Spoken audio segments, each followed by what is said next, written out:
Welcome into the DNVR Rockies Podcast, brought to you by DraftKings Sportsbook. Now, new customers, when you sign up and you use promo code DNVR, you can place any NBA pregame moneyline bet. And when that wins, you do get $150 in bonus bets instantly from DraftKings Sportsbook. That's only when you use promo code DNVR for the first time and only with DraftKings Sportsbook, an official sports betting partner of the NBA. I am your host, Patrick Lyons, and joining me today are a couple guests. We've got Renee Dechert from Purple Row, but let's jump right into things. In Cleveland, she's there, the Queen of Cleveland. Have you officially adopted that moniker yet, Suzie Hunter? I have not, but I will say I feel the love from Cleveland. I think I could be Cleveland royalty if I really put the work in. I could see that. I could see all 9,000 and change last night at the ballpark pulling for that. Was that weird being in a ballpark that didn't have, a lot of people in it? It was like, 33% capacity, something like that? There wasn't a ton of people that were jazzed up to go see Guardians versus Rockies on Monday night, huh? And you know what? The weather was awful last night. It was so cold. It was in the low 40s. So I get that people did not want to, come out, spend the money, watch, a matchup that, might not be exciting to a lot of people. And also I'm kind of learning from people who spend a lot of time here in Cleveland, the Guardians don't even play their best baseball in April. So I was surprised to see it kind of dead like this. I've definitely seen more empty ballparks. Looking at you, Oakland, but it was kind of weird. It was kind of weird, but I understand why people didn't want to show up. They are the reverse Rockies in April is really what it sounds like. I'm not jealous necessarily that you were there to see Brenton Doyle's debut. It's always great. I am happy for you. I'm almost more jealous because you got to see the MLB debut patch on Brenton Doyle's sleeve. That's cool. I'm sure you're more hyped for the player and the debut than the actual patch, but maybe not. You know what? I always thought it was a cool patch, even though it's, even though it's something that is just made to be sold on a baseball card. Mm-hmm. It's still so cool, and it's cool to finally see it in person because he is the first Rocky to debut this season. So he is the first Rocky to wear the MLB debut patch. That's pretty cool. And Ryan Feltner has a debut of his own, in a sense. I mean, he's a guy from Cuyahoga Falls, Ohio, nearby, did go to Ohio State, and has never pitched against the Cincinnati Reds in Cincinnati. So this is somewhat of a homecoming for him today in Cleveland. Patrick, it's not Ohio State. It is the Ohio State. How dare you? But Ryan Feltner talks about Ohio a lot. I remember one of the really cold games we had at Coors Field. I was chatting with Ryan the next day, and I'm like, gosh, it was so cold out last night. I don't know how you guys do it out there. I'm impressed. I don't know how y'all do it. And he was like, no, it's fine. I'm used to it. He's like, I'm from Ohio. I've always pitched in this kind of weather. I'm used to pitching and my hand being cold. I'm used to feeling these conditions. So Ohio is a big part of his personality, a big part of his pitching identity. But yeah, I'm super excited to see him. And he talked a lot yesterday about how he is excited for this new perspective because this is the ballpark he grew up going to. His dad's company had a box, so they would sit in those seats. He has been to this park as a fan so many times. So he said yesterday, quote, extra butterflies for sure. That's awesome. Is his dad Tommy Callahan of Callahan Automotive? I don't know. I don't get it. Tommy Boy reference. All right. Well, here's the thing. This you were there in Cleveland for what will be the last time Progressive Field does not have a party deck, right? We talked about the renderings all off season. So really take it in, Suzie, while you're there. Progressive Field sans rooftop. You know what? And it's funny because we know that those mock-ups look kind of similar to the Coors Field party deck. So it's nice to see the culture of Colorado making its way out here to Ohio. But yeah, I'm looking at the park now, and there are parts that definitely could use some party decks. It's a little dull up on the third deck. So are you saying there's a chance that possibly in 2025 the Denver Post will have, hey, it's here opening day and it'll be a photograph of Progressive Field? Maybe. I don't want to put words in your mouth. All right, here are some words I want to know about. Bud Black talking about Germán Márquez apparently the dude's going to maybe pitch tomorrow. He's coming off the IL. He's going to make the start on Wednesday in Cleveland. Is this true? I mean, tomorrow is the day that he can come off the IL. And buddy, he loves giving us cryptic messages. One of the things he said, we're going to see Germán soon and sooner than you think. So, of course, nothing is official yet. He has hinted at some things. We'll see. We could see Germán very, very soon. That could push back Noah Davis's start. Does that send him to AAA? We'll talk with Renee about that here in a second. And then finally, my last question, because I know you got to go downstairs. You got an interview lined up with Brenton Doyle himself that we'll see in the post-game show tomorrow on Wednesday. But in Cleveland, you've had nachos and illegal Pete's. Is there an illegal Pete's in Cleveland? I saw you with something that looked like illegal Pete's. I got a burrito bowl. I think it's the Ohio City Burrito Company, something like that. There's a standout here at Progressive Field, and they do burritos and tacos, and they have these burrito bowls, and they're actually really good, and they're like $10, with tax for a burrito bowl. Not bad. So it's a pretty good deal. It's a pretty hefty portion. It's one of my favorite foods at Progressive Field, and I get it almost every time because it actually fills you up. I think that's a compliment that they've clearly stolen, that idea from Illegal Pete's, but we'll kind of leave it at that. All right, Suzie, have some fun. We'll talk tomorrow, right? But never in between. We won't talk in between at all. We will not text. No. We will not Slack. But tomorrow, post-game show, we'll kind of get caught up, right? A fun fact about us, Patrick and I only talk on camera. That's true. Yeah, no, but we'll talk post-game.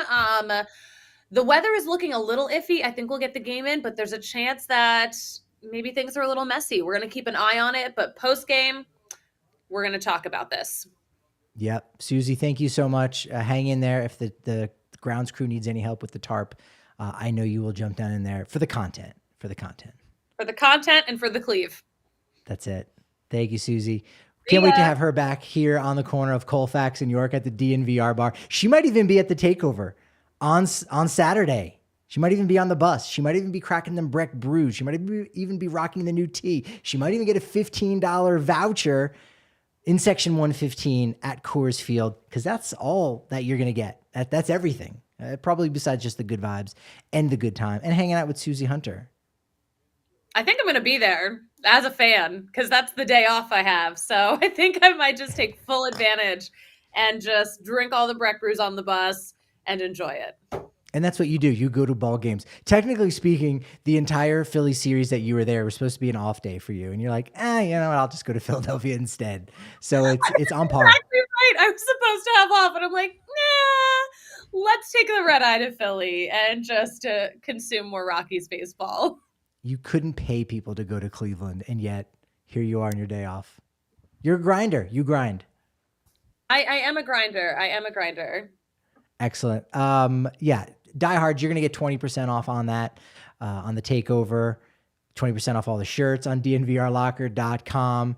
And it's fantastic. Access to the Diehards only Discord, all kinds of content behind the paywall. I was hoping maybe Suzie would be able to stick around to sing her part of the Backus and Shanker theme song. That would have been cool. But no, Backus and Shanker, besides seeing them around on buses, park benches, or here all over our studio, we even got a little neon sign behind me right now that you could see on the DNVR Sports channel on YouTube.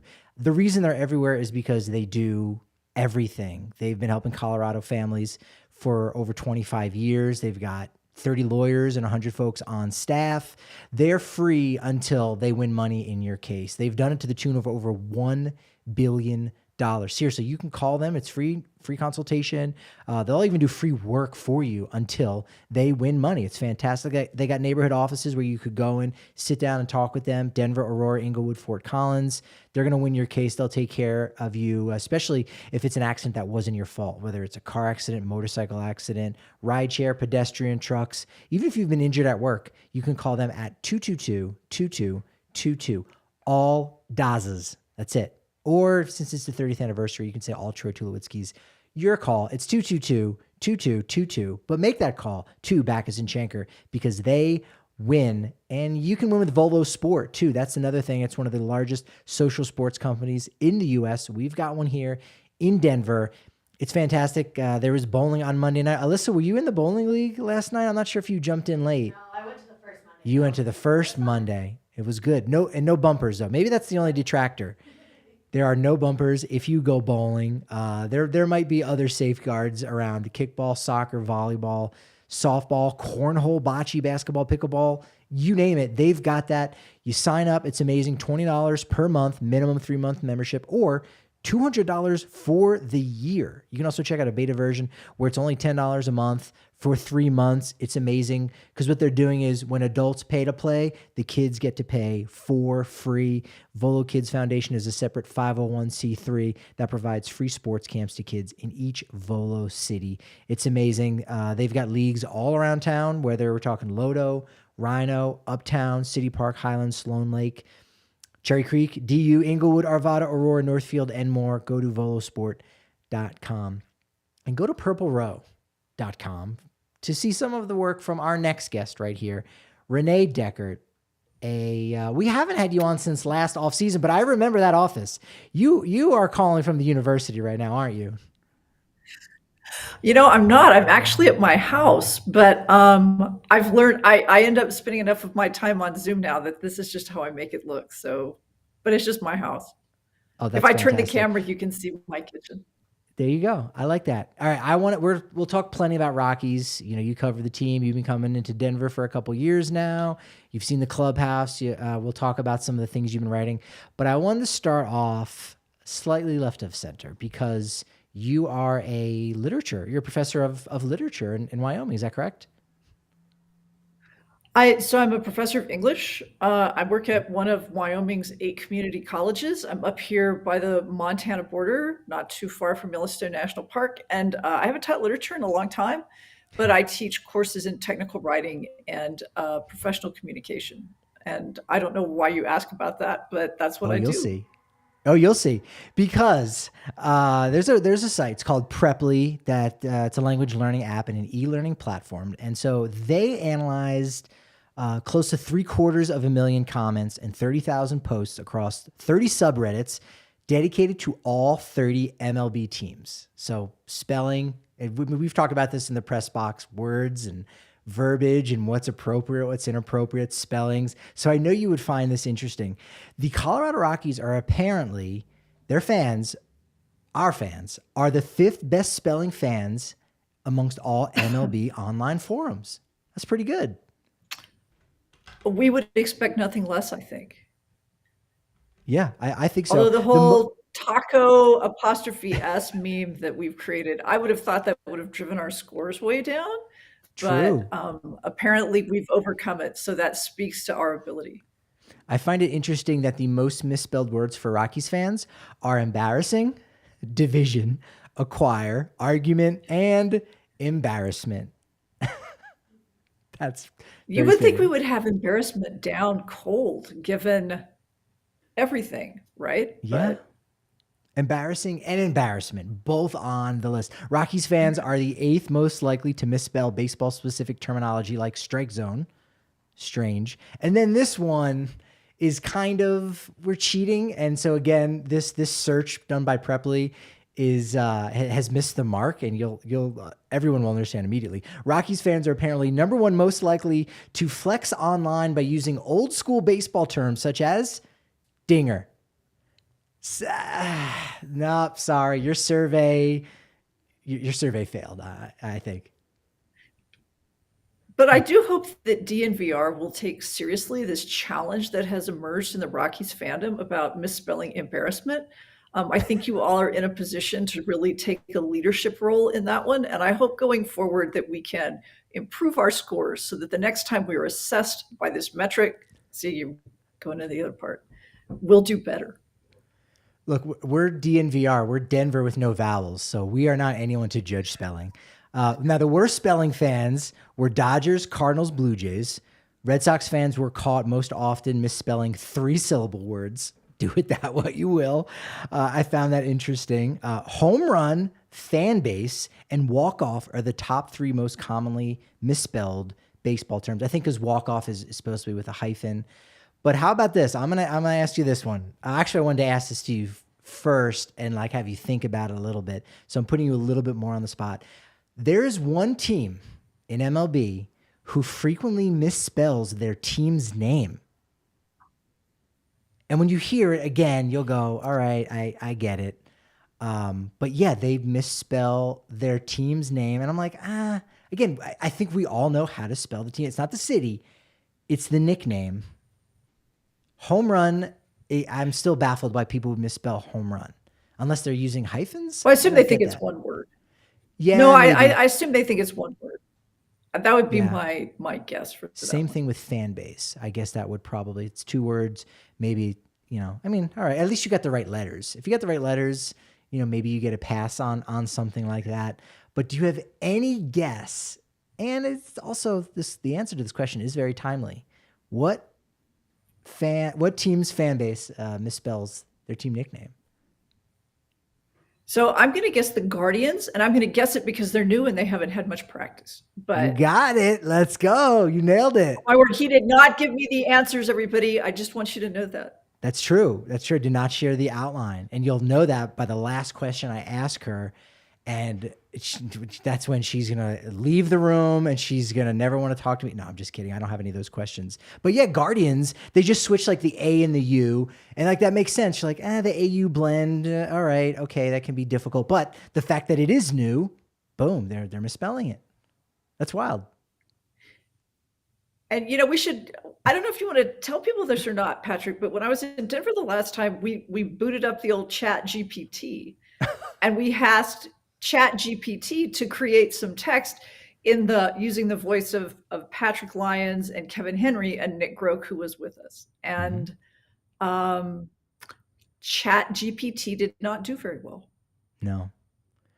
So there you go. I do know someone that used the new Google AI technology, fittingly called Bard, who may or may not have said or prompted it to write a letter from a fan of the Colorado Rockies to Dick Monfort about their feelings. So someone I know may or may not have done that or in this room or hosting this show right now. But that AI technology is a son of a gun. Austin Gomber was a son of a gun on Tuesday against the Cleveland Guardians. Oh, sorry, I'm pronouncing it how it's been spelled by Guardians fans. So great to see him. 5 scoreless frames. What a bounce back for Austin Gomber. How nice was that to see on Monday evening? You know what? It was terrific. It was particularly good given that after his last outing, he was so honest with everybody. And he talked about how difficult it is for him to sort of recognize the burden that comes with being part of the Nolan Arenado trade, right? And I think all of us were like, Austin, buddy, good luck, man. And it was just great to see him yesterday. He was throwing hard. The curve was back. And after the game, I'm sure you saw this, Patrick, he was talking about how useful it was for him to have that conversation and get that out in the open so that they could deal with it. So everything about that I thought was pretty positive. What about you? Yeah, for anyone that is looking for, I don't want to even go so far as to say self-help. Then again, nothing wrong with seeking out self-help, but Brene Brown is amazing in the field of helping people deal with shame and guilt. And she says shame hides in the shadows. And so when you kind of hide that shame that you have about something, you don't talk about it, you don't get it out there, it can, rear its head in an ugly way and maybe develop worse powers in the dark in that way. But if you talk about it, it can be very freeing. And it seems like that has, helped Gomber here just a little bit. I actually went back and wanted to see how often this has happened to Austin Gomber, where he's had an awful start followed by a really solid one. So I used Game Score for this, and this is actually the 5th time that he's, since being with the Rockies in 2021, that he's had an increase of 40 points or more. And Monday was his highest because his previous start on Wednesday was a 0. And so he did a lot better there, obviously. But 3 of those 4 previous bounce back games were followed by another kind of dud. Unfortunately. So hopefully that trend doesn't continue. And then his next start, which will be back home against the Diamondbacks, he'll be able to sustain things a little bit. Even again, a quality start, maybe even a 5 innings, 4 earned run start, kind of a Coors Field quality start will be good too. But it was nice for him to open up, as you said, and have success and maybe learn, like, maybe I need to open up a little bit more and be more honest about things that are sensitive and maybe anxiety provoking. And maybe he's taking a page out of Daniel Bard's book for that as well. Bart had said after the previous game that Gomber had thrown that he would help him in any way that he could. And so I wonder the extent to which they've sort of been working with the folks at the Rockies. Here's a question for you. Do you think they're going to leave Austin Gomber in a starting role? Do you think they're going to move him into the bullpen, or do you think he's going to continue to start? Well, that's the $1 million question right now, with Germán Márquez looking like he may start on Wednesday against Cleveland. If he doesn't, and they want to leave Noah Davis on his schedule on Wednesday, then Márquez can pitch on Friday against the Diamondbacks at home. You still have your number one starter back into the rotation, and there's 6 guys with really only 5 spots. So who do you keep? Davis has been obviously successful. Gomber up and down. José Ureña up and down. Feltner up and down, but the downs have not been that far down. So he's probably safe. Just the way that the Rockies have been going about a lot of their young guys, they've been erring on the side of, we don't want to lose our veterans, so let's shuttle our young guy back down to the minors. So based on, what they've shown, not what they've said, we know what they've said about blocking the young guys, and we'll talk about your article here in a second, but they've said one thing and they've kind of done a different thing. So I think Gomber will probably be fine in the rotation, at least until Antonio Senzatella comes back. So I'm going to make a prediction just so we've got some interesting stuff to do. And I'm terrible at making predictions. I think they're going to move Gomber into the bullpen, and I think they're going to send Ty Blach. I think they're going to send Ty Blach down. I think they're going to keep Davis up and let him keep developing with the Rockies. Yeah. You would hope, right? He's earned it.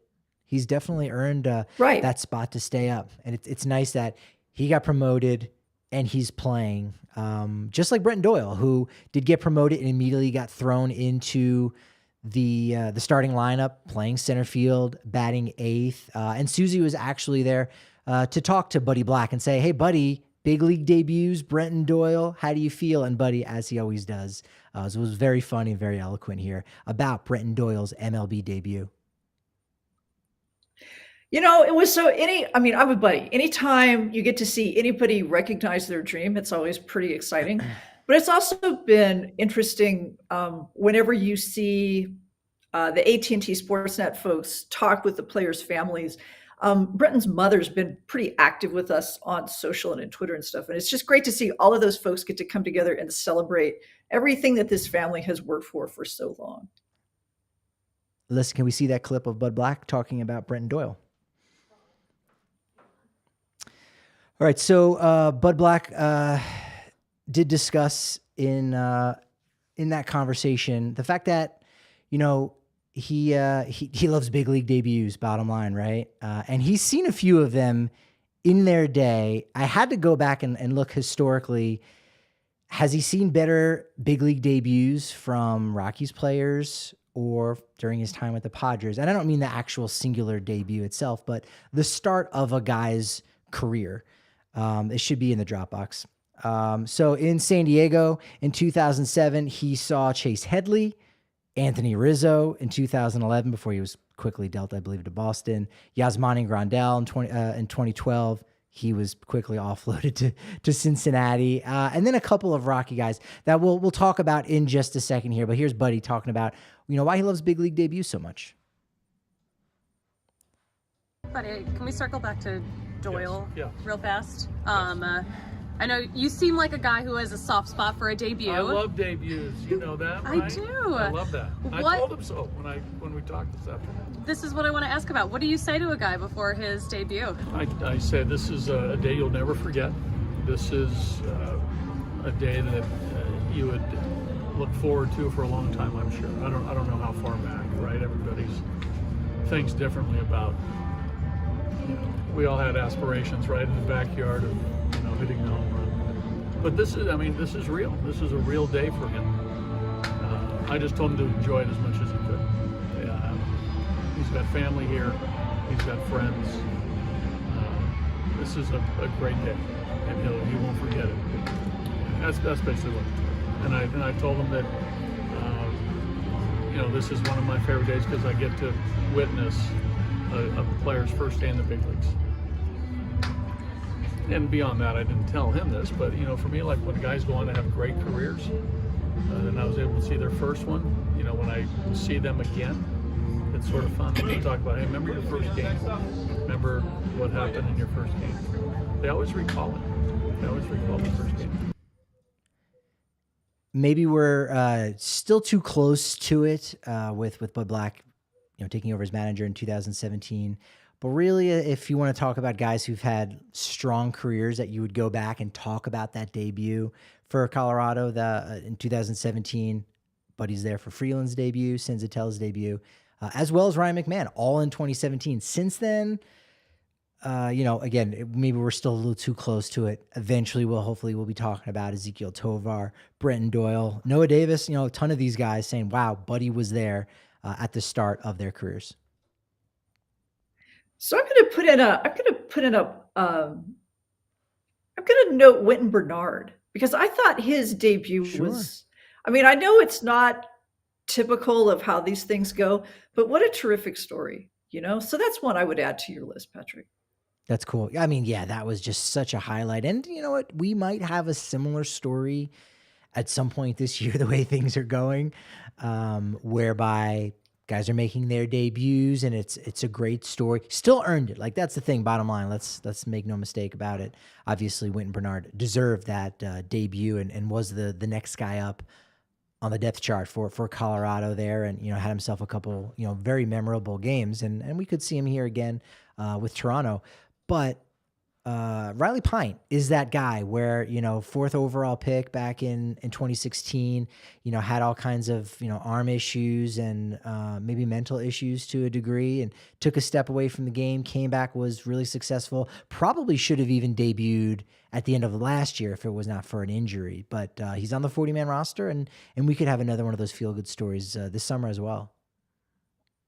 I think that would be terrific. And I know it's something we're all looking forward to. Pine struggled so much he retired at one point, right? Yeah. So, what a big career trajectory to go from being part of Jeff Passan's book, The Arm, to retiring, and now you're back. So I hope we get to see that, because I think that would be pretty cool. That would be. In yesterday's 6-0 win over the Guardians, Bryant Profar with 2 hits. Profar, of course, hits his first home run. Mike Moustakas, a late addition. Rymack out with a cold. 3 hits for Moose. First multi-hit game for him with the Rockies. And Elias Diaz continues to rake base hit in his first at-bat. He now has a hit in 15 games, the most by a catcher this season. He's batting .329. He is streaky, and he is a good hitting defensive catcher that will slump like at the beginning of last year. He struggled, but came back around. He's still been one of the best finds for the Colorado Rockies in the last few seasons. WRC Plus rates him as the Rockies, or maybe it's F4, but he's the most valuable player that the Rockies have right now, which is not something I thought any of us thought we would be saying at the start of the season. Yeah. And this is the other thing. It's a tough year for catchers, right? The Angels have lost their catcher. Will Smith is out. This is a tough year to be a catcher. So the fact that the Rockies have a catcher who's starting out the season and he's hot at the plate is okay. So it's not really showing up in the record, but it's certainly a plus for the organization. For sure. Absolutely.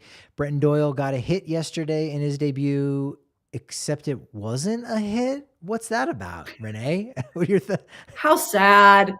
How sad. It was like, let the guy have the hit. What are we doing here? But next time, Brenton, it's going to happen today. You're on the roster. I feel it. That's it. Suzie again caught up with Brenton Doyle and discussed his big league debut in Cleveland, not too far away from Shepherd University in West Virginia, where he went to college. Brenton Doyle, major league debut. How did it feel out there? Yeah, what a day. Just a lot of emotions. Came out with the win, so that's all I can ask for. What a ride it was. What a ride. Yeah. Also, you got to first base a few times, but never actually got your first career hit. Kind of weird, right? Correct. Yeah, kind of weird. I thought I had one there, but I guess we'll have to wait till the next day. So that's the beauty of this game, you get to do it again tomorrow. You got to be the first Rocky to wear that MLB debut little patch. Oh, Did yeah. you notice that? I did. Super cool. Super cool. Yeah. I'm sure you probably answered this earlier, but who did you have out there, family and friends wise? So on my side, it was just my mom, but then I had my wife and my daughter and a lot of my wife's family out there. And Nice. they're a rowdy group, so it was fun having them here. Rowdy how? They're just loud people. What is the one takeaway? What's the one thing you're going to remember the most from today? Literally everything, just the whole day. I try to take as many mental images in my head as I could, really slow everything down. But yeah. All right. Well, congratulations. Thank you. Out of the fact that Rockies fans are good spellers. It probably also helps, like, when you look in the Rockies bullpen last night, Jake Bird, 2 innings scoreless performance. Bird, easy. Pierce Johnson, easy to spell, 1 inning of scoreless work. And Justin Lawrence with an inning, typical spelling of Lawrence. So that helps, I think, a little bit too. We've got that going for us, don't we? Well, you've got Bard and Bird, right? So you just change out a vowel and you're set. So that's a useful thing too. So Jake Bard and Daniel Bird. Damn it. I knew I didn't want to do that. I didn't want to do that, but I did. Justin Lawrence did speak a little bit with Buddy on the pitch that's sweeping the nation. Pun absolutely intended. Justin Lawrence, Bud Black on the sweeper. What is a sweeper? How is it different? And why Justin Lawrence has fallen in love with, rightfully so, one of the best pitches in all of MLB. Justin Lawrence with the sweeper that is sweeping the nation. How would you describe the sweeper? I guess according to a lot of people online, it's just a slider. But the way I look at it, you got the 2-seam fastball, you got the sinker, the cutter, the 4-seam. Yeah, they're just a fastball, but, they all have different metrics. They all move different ways. You can say the same thing about curveball and the different kinds of changeups. So it's like slider isn't just one pitch. There's the gyro slider, the sweeper, the slurve. They all move differently. So for me, like, the best way to explain it's like I wouldn't go and just tell a hitter, like, hey, he throws a really good slider. Well, what kind? Gyro's going to go straight down. Sweeper's going to go this way. Slurve's going to go this way, So it's just another kind of pitch. Are you trying to change the culture of the way people talk about pitches? Hey, all pitches matter. All sliders matter. No, it's just I honestly think from a player standpoint, I think it just helps hitters understand more what to look for. Versus, like I said, just saying slider. Well, what kind of slider? Because there is many kind of sliders. There's many kind of changeups, curveballs, all that. It does look cooler on the scoreboard than slider. So the original plan of me just wanting it to look cool on the scoreboard works. Now it turned into like a teaching lesson on the internet, letting everybody know it's more than just a slider. Are you ready to take on that responsibility to teach everyone? I am. I already had a field day with it last couple days, so I got my sources lined up. Can you describe what a sweeper is? I always thought it was one of those things that, like, a big device, 4 wheels that goes cleans the curb, cleans the gutter. Right? It's an adjective used to describe a slider. That's what it is. Yeah. That's what a Swiffer does. It is a pitch that breaks horizontally, that has side-to-side spin, that, in simple terms, more of a horizontal break with the type of side spin that creates movement on the breaking ball. And are you recognizing it as its own pitch? I'm not. I refer to it as breaking ball. Lawrence petitioned for his slider to get changed to a sweeper.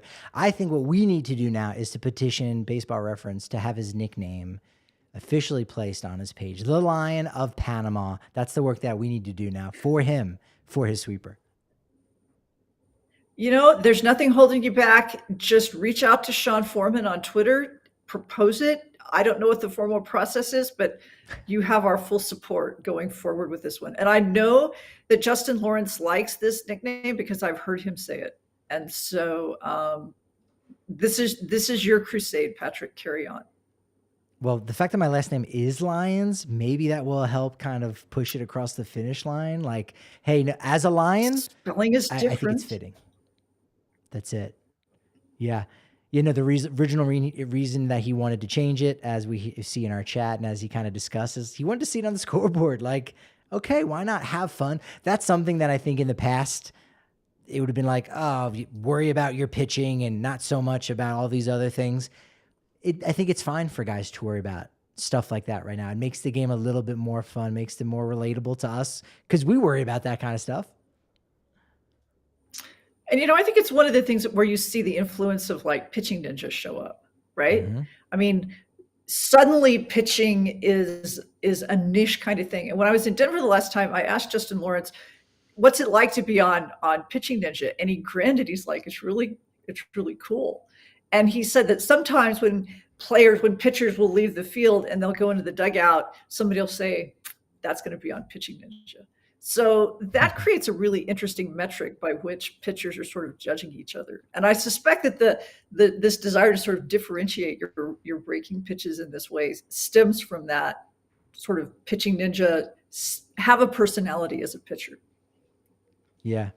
Yeah, if you sign up using code DNVR to Game Time Tickets, not Pitching Ninja. I don't think he has any deal with Game Time Tickets, but we do.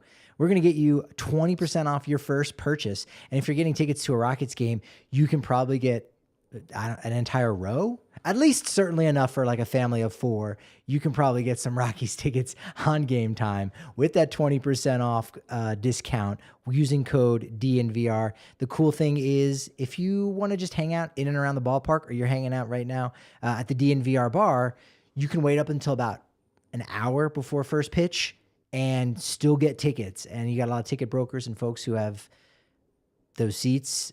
Maybe they're partial season ticket holders and they don't want them anymore. Okay, fine. They want to get something for them. So they're going to reduce the price to about 60% off of face value. And that's where you can go ahead, snipe in, get those seats, and use code DNVR for 20% off at Game Time Tickets. It's the app that over 15 million folks have used in the past to get great seats. I've used it for Red Rock shows. So it's absolutely fantastic. Renee, I don't know if you think these are fantastic, but I figured now's a good time to talk about Shady Rays. What do you think? I mean, I could play center field for the Rockies with these shades on, don't you think? Those are wicked good, and you should never take them off. Never go to bed with these things on? That's exactly what I'm talking about. That's it. Well, they're polarized, so I mean, they already block the sun out. It's going to, if you leave a little nightlight on or a salt lamp, something like that, again, these polarized shades, they look great in the day, but at night, it'll help you sleep a little bit better. I don't know if I can officially say that that's true, but personally, that's been my experience when I wear these glasses to bed tonight now, since I can't take them off. Thanks to Renee's suggestion. But you can buy one, get one free over at Shady Rays, especially when you use that code DNVR. You can also go to the Park Meadows Mall nearby, and you get 50% off 2 or more pairs of polarized sunglasses. Try for yourself. The shades rated 5 stars by over 200,000 people. And the key reason why they've given it 5 stars is because they have a lost and broken replacement guarantee. So if you don't like your glasses within the first 30 days, you get a refund. If you lose your glasses, like Suzie, you will get a new pair of sunglasses from Shady Rays. Or if you break them, that's going to be my route. They will, again, go ahead and replenish that. That's Shady Rays. Use code DNVR for some buy one, get one offers. And our friends at FOCO, they've got decorations all around our studio, which you can't see right now. Renee, we may have to send some FOCO gear and memorabilia to you for the next time you're on. You can have a nice little Kyle Freeland Team USA bobblehead behind you, or would you prefer like a hat? Because they've got a lot of hats. No, I'm going to go with the bobblehead because I can use it to like set up in my house. So that would be cool. Enhance the vibe there. Yeah, whether it's a man cave or you've got your own little at-home podcast studio, or you just want those like good vibes of the stadium, you can just get that for yourself, but you can also get it for folks all around the country because they've got all the teams. It's not just those here in Colorado. So take advantage of that. Use code DNVR when you're at FOCO.com. And of course, you get 10% off all those non-pre-sale items at FOCO when you use code DNVR. Okay, I need to take my sunglasses off now. We're done with that part. All right, keynote from yesterday's game. Terry Francona did not have to use much of his bullpen. Xavier and Curry did a lot of that heavy lifting, so that will be interesting to see how that plays out for the rest of this series. It will. And, I just have to say on a personal note, Cal Quantrill is on my fantasy baseball team. And so he did not do me any favors on my fantasy team yesterday, but I'm happier that the Rockies won. So, there's that part to it. But it will be interesting to see what happens with the Cleveland bullpen going forward in this series. Yep, absolutely. We got Feltner versus Peyton Battenfield. He is the second Peyton. There was a Peyton last year. Was the first, but he's the first Battenfield, so he's not a double unique. We already know Ryan McMahon's back in the lineup. He's new. Oh yeah, yes, yeah. He just made his debut this year. Ryan McMahon back in the lineup. He was sick on Monday. Mike Moustakas at first base, so Crone gets the day off. But you'll like this. So tomorrow, we're not sure what the Rockies are going to do, if it'll be Davis or if it'll be Marquez. But another TBA potential for Cleveland, Connor Pilkington. He's a double unique. Have we talked about this before? That is very cool. You and I have not talked about it, but I caught in on it. Because you were tweeting about it yesterday, right? Probably. Yeah. Oh, yes, I was. In regards to Brenton Doyle. That's right. Exactly. And so I had never paid attention before, but I will going forward. And I'm going to follow your lead on this one because you are clearly the expert in this field. It's obscure. It's maybe irrelevant. Nobody in the history of baseball of 23,000 players has your first name, at least spelled your way, and the last name. And so that's pretty unique. So in fact, believe it or not, when Randall Grichuk comes back, if you have an outfield of Jurickson Profar, Jonathan Daza, and Randall Grichuk, that will be an all double unique outfield. No one in the history of baseball has any of their first or last names. That'll be cool. Are you a unique baseball player? Have there been other Patrick Lionses in baseball? Well, there's a Hall of Famer with the last name Lyons, Ted Lyons, and there's been Patrick Sandoval, right? Team Mexico. So I'm far from unique. I think you're in that way. The Rockies have had a few of those double uniques recently. Penn Murphy, Kanan Smith, Najigba from Pittsburgh, Jaijuan Bay. Brenton is the first Brenton. But he's not the first Doyle. In fact, the last Doyle was also a Rocky, Tommy Doyle. And I did go back and look. Most Brents are just Brents. Although Brent Morel, you might remember him from the White Sox, he actually was a Brenton. Okay, enough of this silliness. Let's talk about some of your articles. The return of Daniel Bard. You wrote something for Just Baseball about his anxiety, talking with him, and then kind of the combination of those two things together, what it's like for you having to talk to a baseball player for the first time and being in a clubhouse. I thought that was a wonderful piece you wrote. He was really, he was the first baseball player I ever talked to in a clubhouse, and he was great. And you could tell when I talked with him and I talked with Connor Joe, you could just tell that these were two people who had great empathy for others. I mean, it just really showed in how they interacted with people. But really, the thing to look at with Daniel Bard is he did an online interview last October where he talked about his anxiety in some detail. And it's very, very good. And there's it's just a real hard moment is he says, I think I'm through it. I don't think that this one's behind me. I'm not going to have to do this again. And then it came back. Right. And so I really enjoyed writing that. I was glad the folks at Just Baseball asked me to do it. And I'm glad more people are talking about the issues that Daniel Bard is bringing forward, because we need to talk about mental health in sports and just in our culture as a whole. Yeah, no, I couldn't agree more. Brene Brown is a really good place to start for anyone that is looking to work on their own anxiety. I've taught Dare to Lead in a class for a couple of years. So Brene Brown is just kind of a superhero, I think. So, yeah. She's great.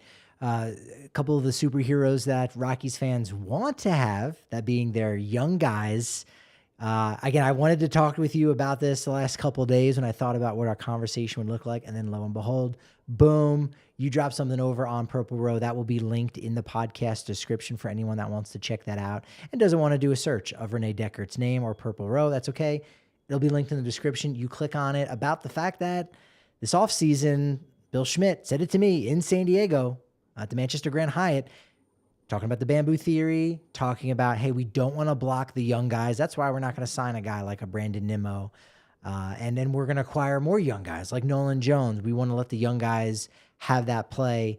and have those opportunities. And yet 3 veteran signings since January 1st, pretty much all just during spring training, have actually done the opposite of that, have actually blocked these young guys from playing.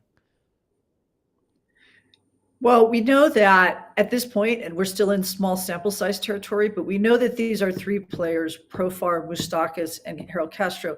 They have not been productive, and they have not been productive offensively or defensively. Now, Profar and Moustakas both had really good days yesterday, so that's excellent and a positive sign. And so Moustakas is the least expensive of the signings, right? Profar, you can understand. I think they would have been less apt to sign Profar had Sean Bouchard not been hurt, right? And Right. I think they probably thought, well, we can get this switch hitter. We couldn't find the lefty bat. I have to say the Harold Castro signing is just baffling. It really doesn't make sense. And so maybe that's all going to shake out. But I also think that fans were discouraged whenever we discovered that Nolan Jones hung out with the Rockies for a weekend and never got to play, even though there were clearly opportunities for him to do that. And so I think these are fair questions for the Rockies to ask, for fans to ask. Now, it's too soon to know if this is what these 3 players are going to do. But at this point, it's difficult to see that they bring anything to this team. Yeah, I think that was the worry when Brenton Doyle got called up, where you go, is this another one of those situations where Brenton needs to learn how to fly on the plane and how to put food on his plate and tie his sneakers in the locker room, as kind of that value's been placed upon some of these young guys late last year. Will he actually play? And the fact, again, being thrown right into the lineup right away, okay, was kind of a good sign. Does that mean that the Rockies have learned something from the Nolan Jones experience? I don't necessarily think so, but you did see Montero going back down in that transaction with Brenton Doyle, so he's kind of stuck. I mean, what do you make of Elehuris Montero? Do you think there's still hope for him to be part of this team's future the next couple years? Is this just a step back, or has the organization given up on him in your opinion? I don't think they've given up on him, but I think I think Montero is the victim of bad roster management. They've known for a long time he's probably not going to make it at third base, right? So the logical thing is to use him at DH and at first base. The problem is they have so many first basemen. I mean, literally so many first basemen. They're not going to take DH away from Charlie, and probably that is going to be Chris Bryant's position going forward. So where do you play Montero? Because I think there's a consensus that if he can get regular repetition, he's going to rake. And I think there's a problem, and it's not about Montero. It's less about Montero than the Rockies sort of thinking it through. What do you think, Patrick? No, it's very much trying to stick a round peg in a square hole, right? Or vice versa, because I think square holes are probably, or rather round holes are hard to put a square peg in. But you're right. I think there is somewhat of a roster mismanagement where I understand, the argument I can remember back in 2018, and I've said it many times, you had Cargo and you had Gerardo Parra, and you're like, well, these guys are at the end of their careers and into their contracts as well. And you had a more exciting young players in David Dahl and Ryan Tapia. Well, if you get rid of Parra and Cargo, you don't have any backup options. It has to be Dahl performing. It has to be Tapia performing. And so I think that same thought process is being applied now.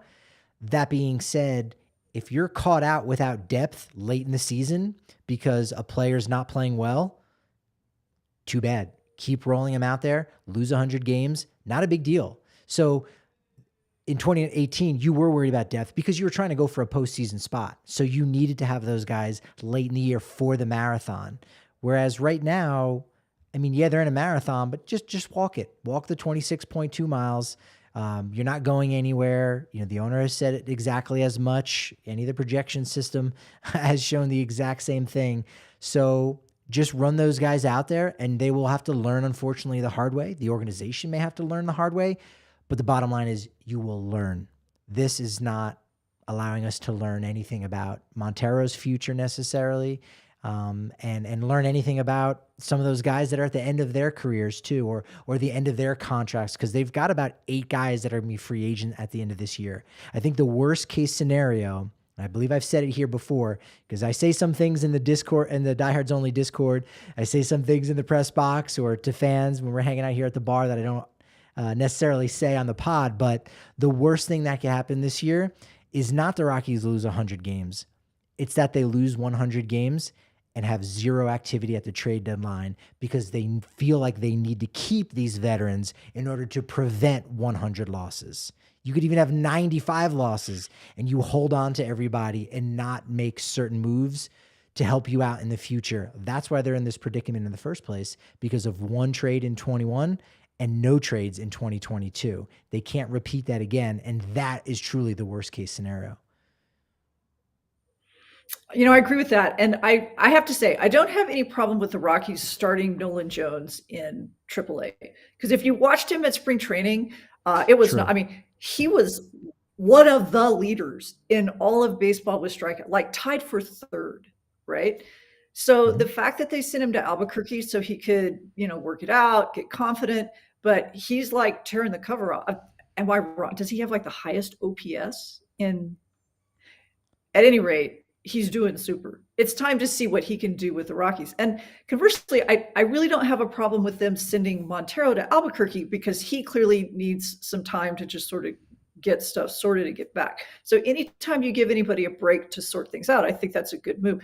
The problem is if you don't have a plan for that. And that's, I think, the sense that fans have right now. That the Rockies don't have a plan. And that's kind of where we'll end things on, because, you know, you guys get a lot of really good fan engagement from folks in your comments and stuff, hundreds of comments. What, I think we all know the skinny, but what have you noticed from Rockies fans? How are they feeling right now? Not just about this season, because obviously it's a bad start. It's one of the worst in all of baseball right now, but just the future of the club and the front office and ownership having a plan. It seems as if they don't. I think Rockies fans get that, and because of that, they're very apathetic and just don't care to a degree. So I think I'm gonna go beyond the message boards of Purple Row, because those are really pretty diehard folks. When I was in Denver for opening weekend, and I've seen this in our Twitter, I don't know about your social, but boy, our people have just had it. They are. And I went out one night with some friends, and they were 10 when the Rockies came to Denver. So these are the kinds of people that the Rockies really want to cultivate as fans. They want to get their kids engaged. You know what? They just don't care. They're just not invested anymore. And you can't build for a future like that. And so I really am unclear about how we're going to have this sort of fan apathy whenever it hits the new television contracts.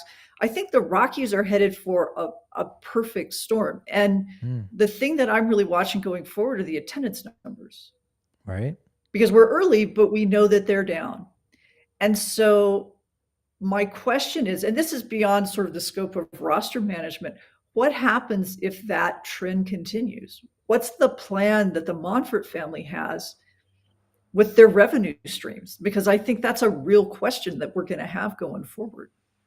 Yeah, Robert in the chat saying it's hard to be a Rockies fan, but he's going to keep grinding and riding along. And we're going to be doing the same thing, trying to have some fun. Purple Rose doing that same thing. I really thought Coors Field was recession-proof to a degree, right? Like, people are still going to come out, and I think they will. I think the numbers are still going to be really solid. Again, if you are a last place team and maybe even one of the worst 5 and you're mid-table, right? Like, you're like the 15th best in attendance, that's still pretty great.